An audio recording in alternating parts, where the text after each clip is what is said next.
वो कहने लगे वो कहने लगे सुना है शायरी भी करते हो। अब उन्हें कौन बताए कि मोहब्बत की थी। मुद्दत के बाद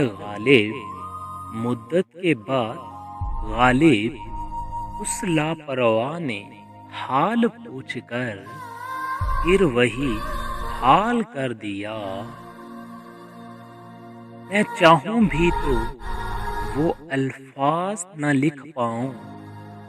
मैं चाहूं भी तो वो अल्फाज न लिख पाऊं जिसमें बयां हो जाए कि कितनी मोहब्बत है तुमसे।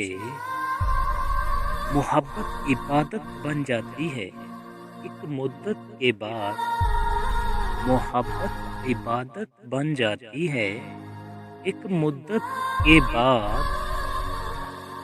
शर्त ये है कि दिल हर बार एक ही नाम का विर्द करे।